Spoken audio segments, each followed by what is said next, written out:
Clarity இல்லை அப்படின்னா first of all இந்த விஷயத்த நீங்க தெரிஞ்சுக்கங்க. You just need a purposeful life or money full life. Okay, money அப்படிங்கிறது நீங்க எங்க வேணாலும் போய் சம்பாதிக்கலாம், எந்த வேலை செஞ்சாலும் சம்பாதிக்கலாம். பட் பர்பஸ்ஃபுல் லைஃப் வாழும்போது உங்களோட பர்பஸையும் அன்லாக் பண்ண மாதிரி இருக்கும். அட் த சேம் டைம் பீஸ்ஃபுல்லான லைஃப் இருக்கும். அட் த சேம் டைம் மணியும் உங்களால ஏர்ன் பண்ண முடியும். ஸோ அப்ப இந்த ரெண்டுத்துக்கான டிஃபரன்சியேஷன் ஃபர்ஸ்ட் ஆஃப் ஆல் தெரிஞ்சுக்கோங்க. நீங்க கவர்மெண்ட் ஜாப் போங்க, என்ன வேணா போங்க, பட் உங்களுக்கு பிடிச்சிருந்தா போங்க. நீங்க பிடிக்காம ஒரு விஷயத்த பண்ணீங்கன்னா it will make you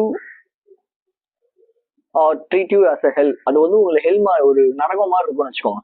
but இதுவே நீங்க பிடிக்கிற விஷயத்த பண்ண ஆரம்பிக்கும் போது, உங்களுக்கு பிடிச்ச விஷயத்த பண்ண ஆரம்பிக்கும் போது அது ஒரு பிசினஸ் ஆவோ இல்ல வந்து ஒரு ஒர்க் ரிலேட்டடாவோ கரியராவோ நீங்க ஃபார்ம் பண்ண ஆரம்பிக்கும் போது அது உங்களுக்கு பெனிஃபிட்ஸ் அதிகமா கொடுக்கும். ஸோ ஃபர்ஸ்ட் ஆஃப் ஆல் இந்த கிளாரிட்டி எடுத்துக்கோங்க, பணமா பர்பஸ்ஃபுல் லைஃப் ஆன்.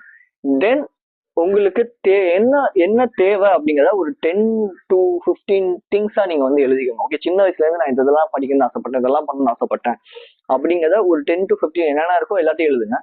எழுதிட்டு அதுல இருந்து சப்ராக்ட் பண்ணி ஒரு 5, அதுல இருந்து சப்ராக்ட் பண்ணி 2, அதுல இருந்து சப்ராக்ட் பண்ணி 1.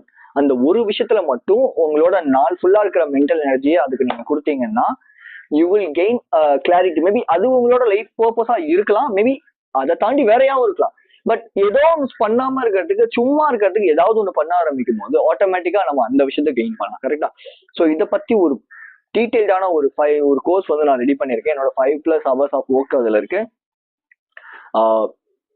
டோட்டலா ஒரு 1 hour வந்து அந்த கோர்ஸ் ஃபுல்லா இருக்கும். அந்த கோர்ஸ்ல அட்டென்ஷன் கிரைசிஸ்னா என்ன, எப்படி ஃபோக்கஸ் பில்ட் பண்ணலாம், எப்படி மாடர்ன் மைண்ட் வந்து எவ்வளவு மோசமா இருக்கு, பான் அடிக்ஷன் எப்படி இல்லை, இன்ஸ்டாகிராம்ல எப்படி இப்படின்னு டீடைல்டான ஒரு பிகினருக்கு தேவையான எல்லாத்தையுமே நான் அந்த கோர்ஸ்ல கொடுத்துருக்கேன். லிங்க் கீழே இருக்கு. இன்னும் 2 daysல அதோட ஒரு டிஸ்கவுண்ட் முடிய போது போய் பை பண்ணிக்கோங்க. ஸோ என்னோட channel name voice of KJ, போய் செக் பண்றதுனா செக் பண்ணி பாருங்க. இதே மாதிரி நிறைய ரிலேட்டடான வீடியோ, நிறைய ஃபோக்கஸ் ரிலேட்டடான வீடியோஸ்